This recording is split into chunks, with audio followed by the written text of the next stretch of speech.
Welcome, Lifeability family. I'd like to introduce you to the guest speaker of today's episode, David Corby. David specializes in understanding the body's psychology so that you can heed the messages of the body and understand what aspects of your life are contributing to how you're feeling and how well you are. David is the author of Finding Joy Within, Neuropressure, and Energetic Protection.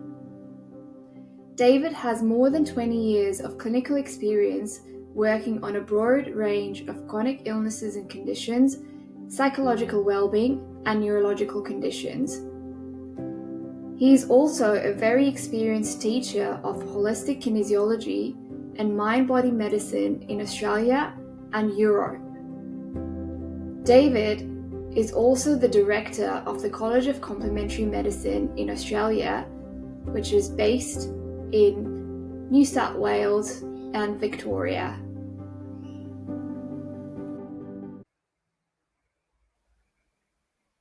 So David, let's dive into the role of kinesiology and autoimmune conditions and, how kinesiology can benefit treating some of these.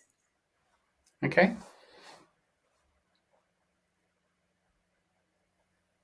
So if you'd like to share a little bit about, what you have come across with relation to autoimmune diseases, the role of the gut microbiome, inflammation, and aspects of kinesiology that we can utilize to treat that. All right. So I suppose the first thing is to realize what causes autoimmune diseases and then to see what role different therapies have with them. So it's universally accepted now that all autoimmune diseases are basically caused by oxidative stress and inflammation. And so oxidative stress is a natural response, and in fact, inflammation is a natural response within the cell to potential danger. So what we're looking at is we need to uncover why would the cell be signaling this potential danger. And the main thing that the mitochondria is monitoring there that creates the preconditions for this cell danger response is energy. So the cell needs to maintain energy. If it doesn't have enough energy, it dies. So it's very responsive to changes in energy availability. Now, there's a couple of things that can cause that. So one thing would be if you're pushing the cell too hard. So if you have aspects of your lifestyle which leads you to put pressure on certain areas of your body, you're more likely to develop an autoimmune disease in that area. Okay, so that's the first thing. The second thing is you could have a virus, bacteria, some sort of toxic chemical. You could have fungi or a whole lot of different things that could basically gobble up some of the energy, leading to energy deficit, leading to your cell then responding to that deficit through the cell danger response. And then that in itself then starts a cascade of things that lead to your autoimmune disease. So the sort of short version is there can be a lot of triggers, but in the end, the disease process is all the same. So then where, say, kinesiology fits in with that is that we need to firstly unpack what lifestyle factors are leading to the problem. And secondly, then we need to help the client to be able to change those lifestyle factors. So it's one thing, let's say it was stress. It's one thing to say to a client, all right, so what's going on here is it's predominantly a stress-based problem, right? And the client goes, great, yeah, but how am I going to change stress? Because my life is just inherently stressful, right? So we need to do more than that. It's not just about advice. Advice won't get us anywhere. What we need to do is to be able to help the client actually make changes. To do that, we need to help the client understand and unpack what drives their current lifestyle. Now, if it's stress, what makes something stressful is actually not what's going on around you, but how you're feeling internally. This is something that kinesiology can tackle really nicely. So an example of that would be, maybe work's stressful. But see, work can be this stressful or that stressful, even the same work. So let's say what makes it this stressful, maybe it's a life and death thing. You feel like if you lose your job, you'll be out in the streets and you'll never survive, right? So when you've got that sort of mentality, anything that it doesn't work well at work, you make a mistake or something, it's going to be very stressful. Now, we can change that because that's something that's an internal thing. So if we start thinking about work as, okay, so my current job is important to me, but it's not like life or death here. It's more that I could always find another job, right? If you're really feeling it like that, then instead of the stress being up here, it'll be more down here. That's a simple thing. You're still doing the same job. It's just that because you're motivated differently, you just don't experience the same level of stress. If you don't experience the same level of stress, you don't put the same pressure on your body, and hence it's going to work out a lot better. So kinesiology can help with that, and our type of kinesiology is really well designed for that. Then there are other factors too. You mentioned the microbiome. So there are certain areas of the body that are particularly important when it comes to inflammation.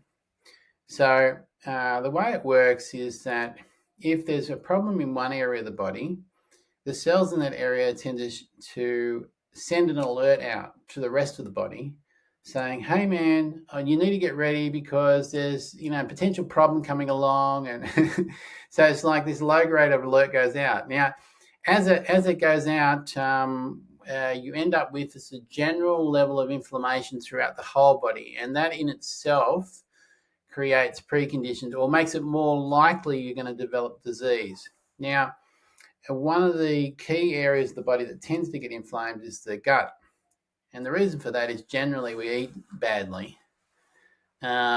Even if you eat well, you may not be realizing how certain particular food may be influencing the gut. So an example of that might be, say, gluten. Everyone knows about gluten. Some people would say, oh, yeah, I'm fine with gluten. And other people say, oh, that's a really big problem. Some people will say, oh, it's really, really big problem. I've got celiacs, right? So you don't have to have celiacs for gluten to be a potential problem or irritant to the gut. And the reason for that is that gluten itself interacts with the cells that line the gut, and it actually it signals to a little protein that manages the width of the gaps between the cells. It signals to them, and it widens those gaps. Now, when you widen gaps like that, it means more stuff gets in. Now, some of that stuff shouldn't be getting in. And so when the body sees stuff pass through the gut into the blood, and that shouldn't be there, it gets upset. So it goes, oh my God, what are this doing here? So then it then initiates an immune response within the gut. So gluten just makes it more likely that your gut becomes permeable, and more likely, therefore, you're going to get inflammation in the gut. It's for anyone. It's not talking about celiac person, anyone. So now, certain types of gluten are worse than others. So Australian gluten in the form of wheat is particularly bad because we modify our wheat to be able to handle drought conditions and or better handle drought conditions. And so our wheat here is not the same as wheat in Europe. So you have a lot of clients come along and they say, if I'm in Europe, I'm okay, but I come back here and it's a problem, right? So it's actually because the wheat is different. So, but wheat's not the only source of gluten, of course, but no matter what the source is, it has that impact on the gut. So that's one example of how the gut can impact, autoimmune problems throughout the whole body. So why is it that, one person having the same kind of dietary intake wouldn't suffer from someone else that might be a little bit more sensitive with whether it's gluten, dairy, how much does pre-existing stress or just lifestyle factors, as you mentioned, have an impact on what's going on in your gut? Well, actually, it's not even between two different people that are different. Even the same person at a different time of their life may be different. Mm-hmm. And the reason for that is that it's a little factor called allostatic load in Western medicine, but I'm going to call it the bucket, right? So We have a whole lot of stuff that we come across all of the time that puts pressure on our body. Everything that puts pressure on our body goes into the bucket, right? And so long as the bucket's not full, we don't notice any problem. So we put the gluten in there, we put our nightly beer in there, the stress at work goes in there, the argument we have with the wife goes in there. So, like it all goes into this bucket. And so long as the bucket's not full, the body copes. But once the bucket's full, then you start getting symptoms. So if your life generally is going okay, and the sum total of all those stresses hasn't filled up the bucket, you won't really notice anything. But let's say at another point in your life, suddenly there's a lot going on, and I don't know, maybe your grandmother passes away and you're close to your grandmother, and then you get a promotion at work, and there's a lot more stress at work, and then because you're so busy, you're eating worse than you normally would. And then there's all these different factors come in that starts to fill up the bucket. Once that bucket's full, then you start noticing symptoms.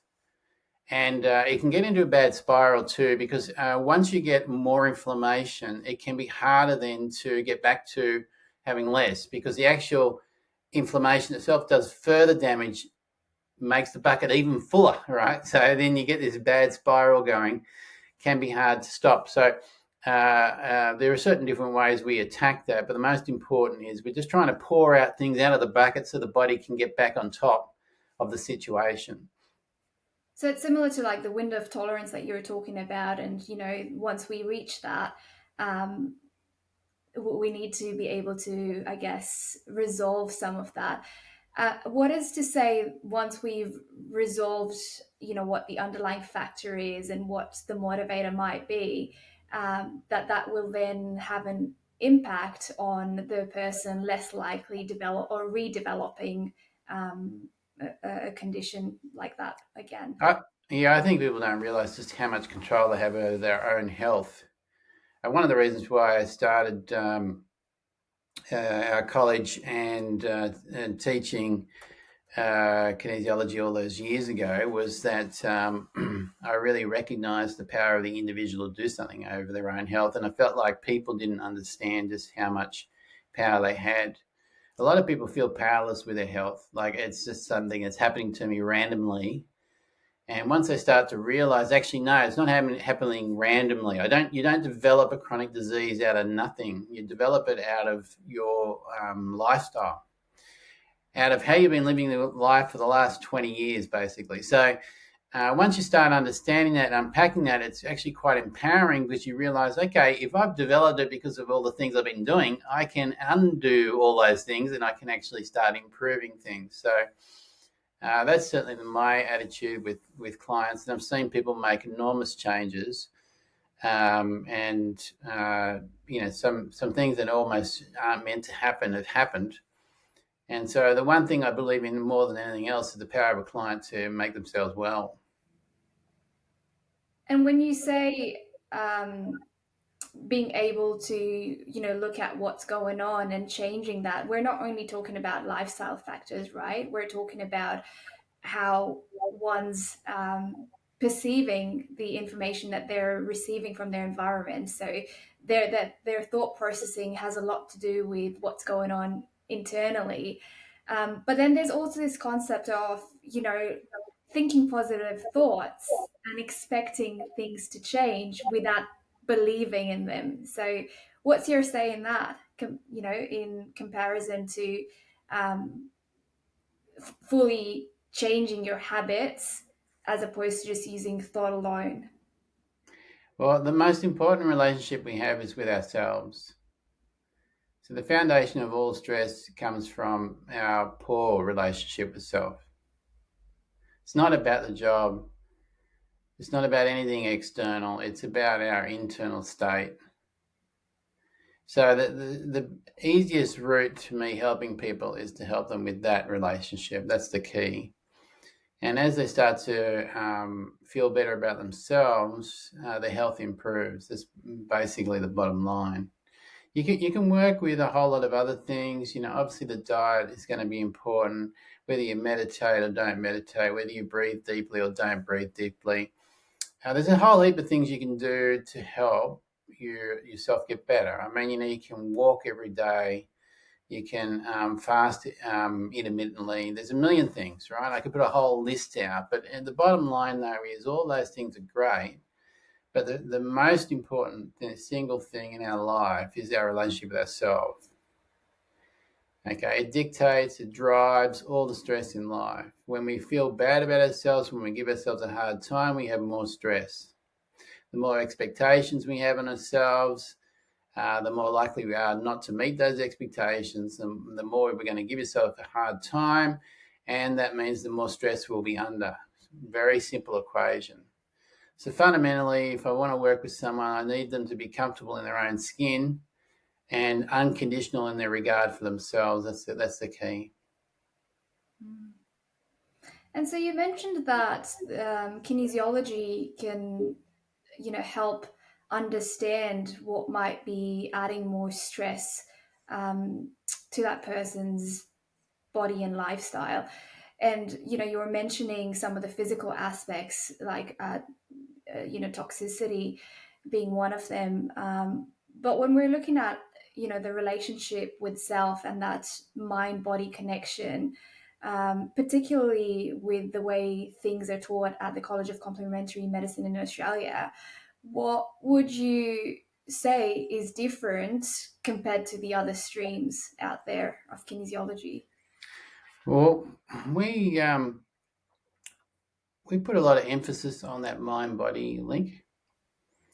And so we teach people some really quite unique stuff that I don't think anyone else teaches, which is based partly on Chinese medicine roots that go back a couple thousand years. But, I've done Chinese medicine as well. I'm an acupuncturist, and it's not really taught anymore. So while that was the centerpiece, really, of thought 2,000 years ago, and probably for most of the last 2,000 years, in, say, the last maybe 150 years, it's something that's been de-emphasized, which is somewhat crazy because that's the most important component of chronic disease, say. And so what we're trying to do with our model, it's very simple, really, that we recognize that a whole heap of things can contribute to someone getting unwell. That's true. But predominantly, what contributes the quickest or what adds the greatest degree of stress usually is that poor relationship with self. And in particular, what we want to do is to look at what makes certain activities intense. The more intense something is, I'm talking intense in the mind. It can also be intense in the body, that's true as well, but certainly in the mind, the more it drains the body and the more likely you are to get unwell. So you know what I mean? Like you could be at work and you're just working along and it's just like, it's not of great intensity. Usually that's not going to have much outcome, but it won't be bad. But if you have another situation where it's like life and death, absolutely have to nail this today, right? That intensity is what then drives a lot of the problems. So what we teach is this unique system which links physical symptoms to behavioural patterns. And then what we try to do is teach the students how to go behind those behavioural patterns to look at what motivates the client to do those behavioural patterns. Because even if I said to a client, okay, the reason why you got a thyroid problem is because you're pushing yourself too hard and you're always overactive, right? Well, that's fine. They sort of go, right, yeah, I get that. That makes logical sense, Dave. But what choice do I have, see? So we need to go the one step back. So beyond the behavior to why are they doing that? And then the why is the motivation.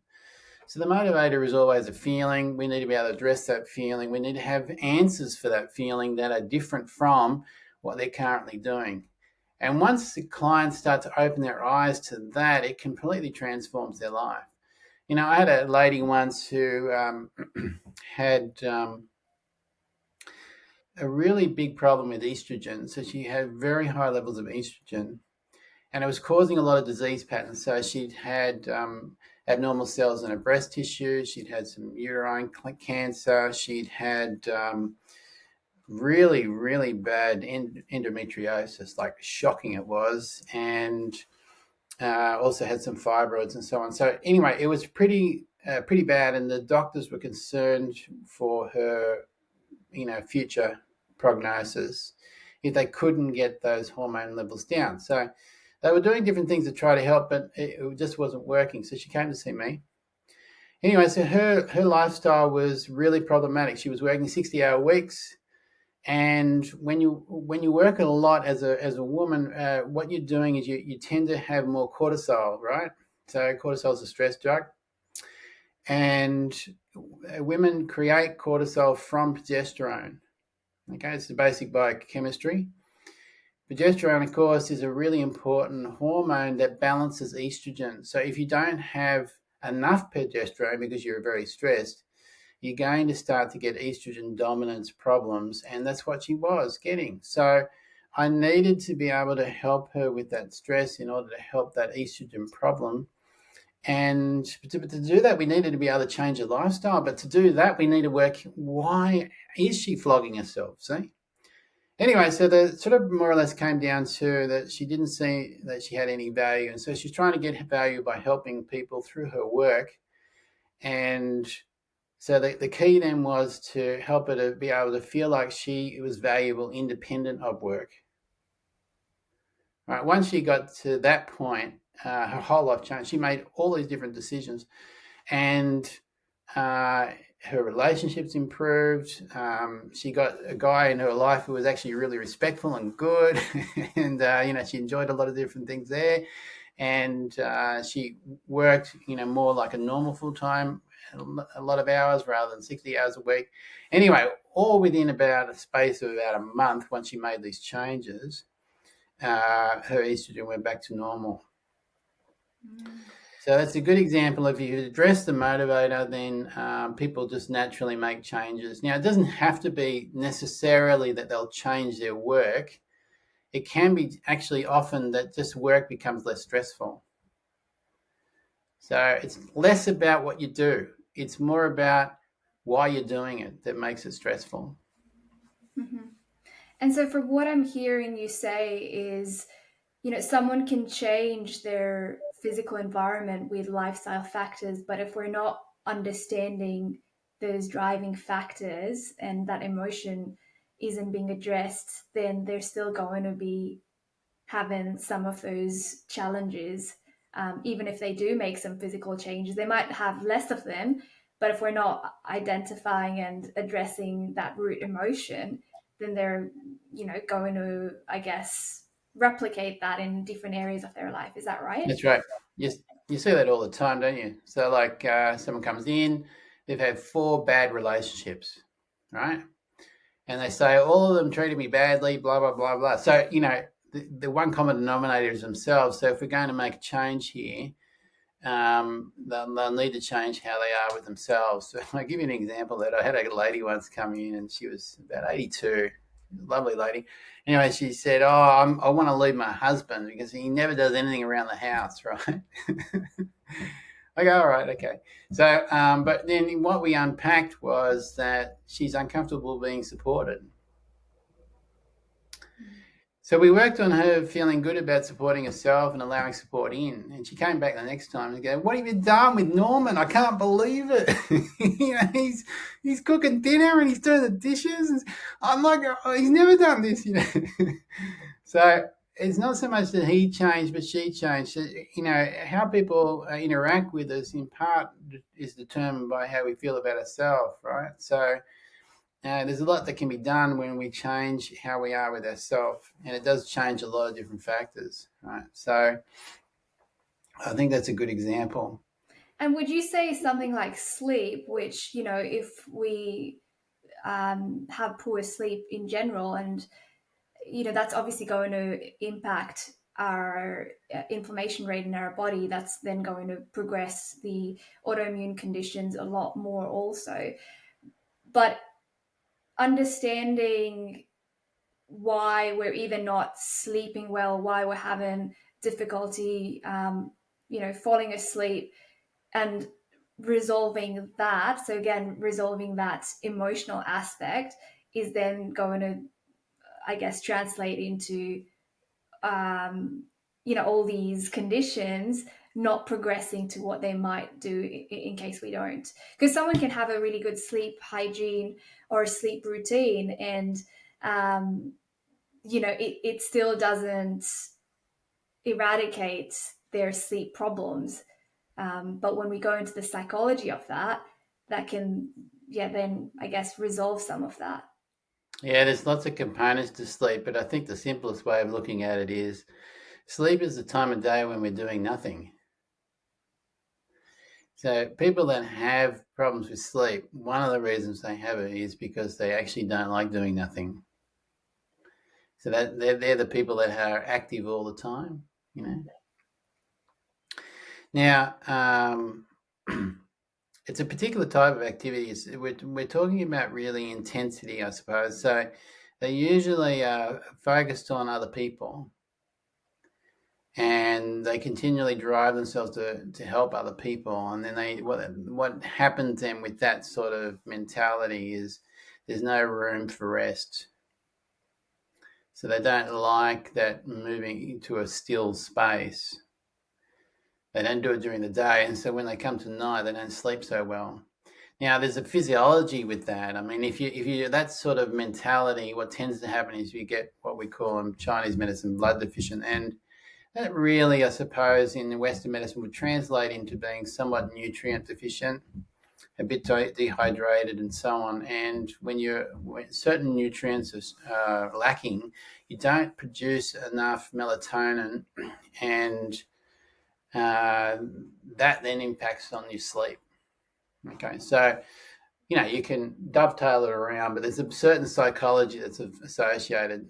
So look, I would say, probably 90% of the time, if I've got someone coming in with sleep problems, their basic psychology is one of focusing on other people. That's the common sort of thing. And there are other things that can do it. I mean, if you're really upset about something, super upset, that upset can then carry over and make it difficult to sleep. Normally, then you'll have more like that sort of wakefulness and bad dreams. That's a common sort of thing. So there's more than one thing that can cause sleep problems, but that's the predominant thing, is that focus on other people and getting drained, trying to look after other people. Mm-hmm. Yeah, and it comes back to what you've been talking about, changing the lifestyle habits, or the way someone's living, but they can make those physical changes. But if we're not addressing the motivator, as you call it, then we're not really going to see much of a difference.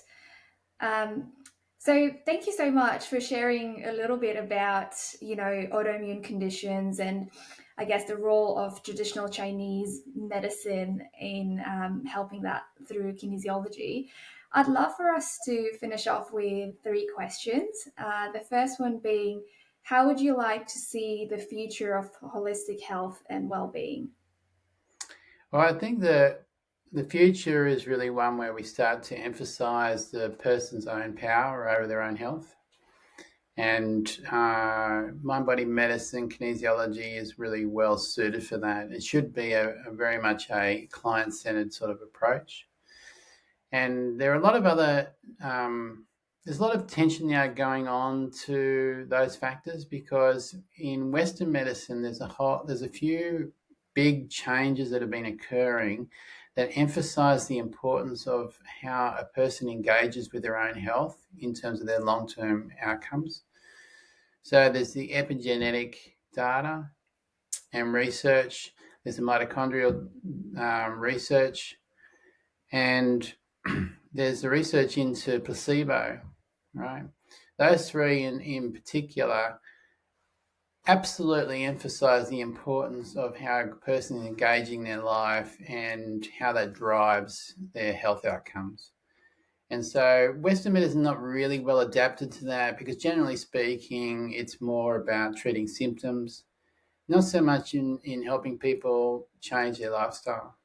Okay, so that's where we play a really good role, particularly for chronic disease. That's the big chronic disease driver. So I think that'll become more and more obvious over time. And if you look at the rise of complementary medicine in the last 30 years, I mean, there's now more people visiting complementary medicine practitioners on a daily basis than visiting Western medicine doctors. It's not to say Western medicine doctors don't do an important job, but a lot of people have chronic health issues that really need a different approach. And so that's where complementary medicine comes in. And a lot of people aren't aware of, things like a functional medicine doctor or an integrative GP. When someone has been going through chronic symptoms, they go to their GP, and unfortunately, a lot of GPs don't have, I guess, the time and knowledge to um, go through some of those uh, not even treatment, but just ways that they can actually start healing. Um, I, I honestly don't think it's surprising because GPs have such complicated jobs, right? And even just keeping on top of all the drugs, it's very difficult. And so I have a lot of appreciation for the level of skill they have. But to expect them to do more than that, that's a big ask. Now there are some GPs that do, and I've worked with some really excellent GPs that do some integrative work, but they spend a lot of time training. Like I work with a bunch of doctors on the Central Coast, and they would get together every Friday for 3 hours going through research. I mean, it takes a lot of dedication to be able to do it. So, um, yeah, I think it's unrealistic to expect one individual to be able to cover all aspects of medicine. Just not going to happen. There's different modalities have their own place. And so the way I look at it is that we should all be working together and recognizing each other's strengths. That is sensible because the body's complex, the mind is even more complex, and your end outcomes are determined by the combination of those two factors. And different practitioners are going to be able to address different aspects of the problem. Amazing. Second question being, what's your favorite occupation and why? My And favorite occupation, occupation. yeah, an occupation being any activity that you like engaging in. Okay. I think probably boating. I like getting out on the water. And at this time of year, we're going out seeing the whales. I find that really awesome. The other day we went out and it was a perfect day out on the water, and one of the little baby whales was jumping out of the water. Amazing. What is Yeah, it yeah. about the water that you like so much? Well, I think it's just a reminder how majestic life is to me. Yeah. Mhm.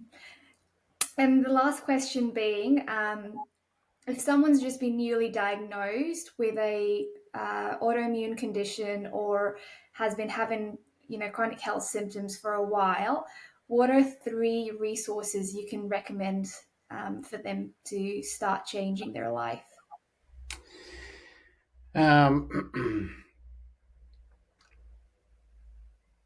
yes, it'd be good if I could come up with a book and say, okay, read this book, but I can't off the top of my head think, all right, this is a book you could read. I mean, obviously, if I was working with them, I'd go, okay, so I'd help them to try to understand what's driving it and then what they can do to help with that.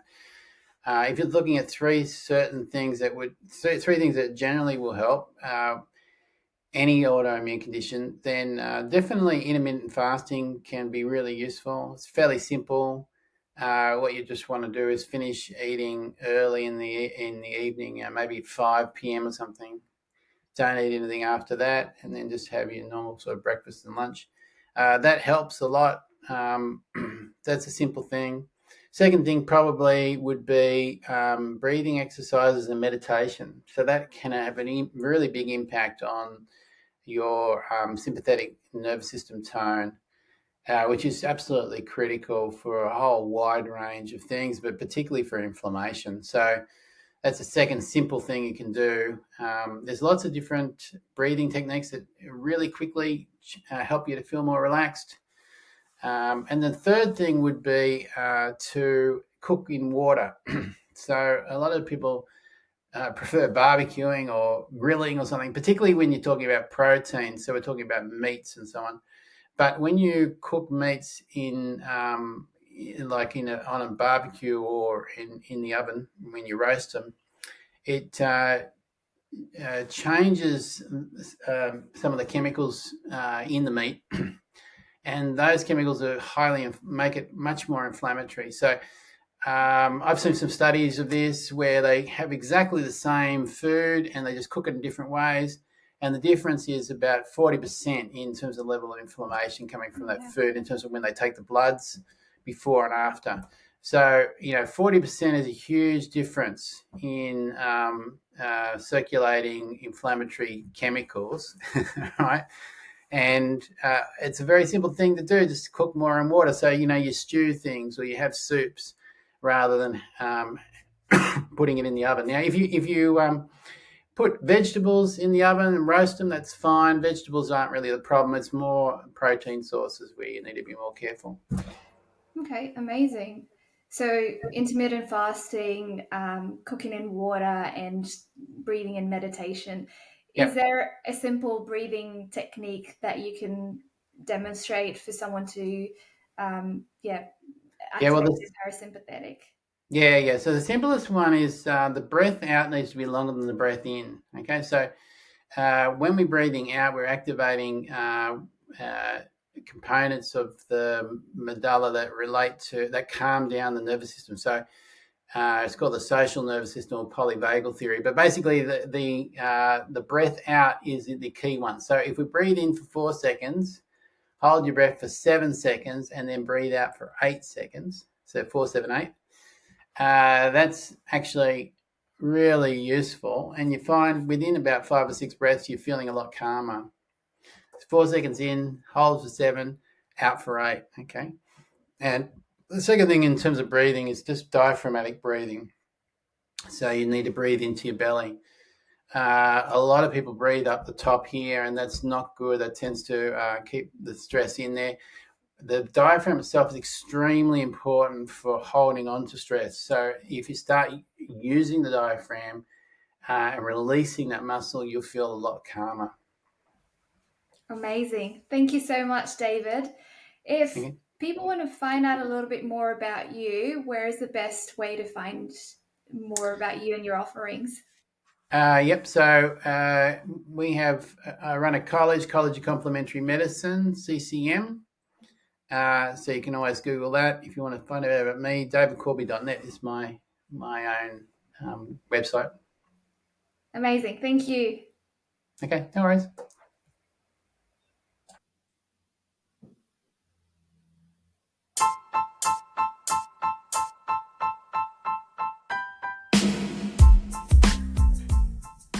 Well, this is where your journey of exploration continues. Please subscribe to the Lifeability podcast so that you can stay tuned when new episodes come online. You can also follow us on Facebook and Instagram. The mission at Lifeability is to inspire you to create a more fulfilling life for yourself and improve your quality of life. So why not share this podcast with your loved ones and create a ripple effect together? Until next time, Asante Sana.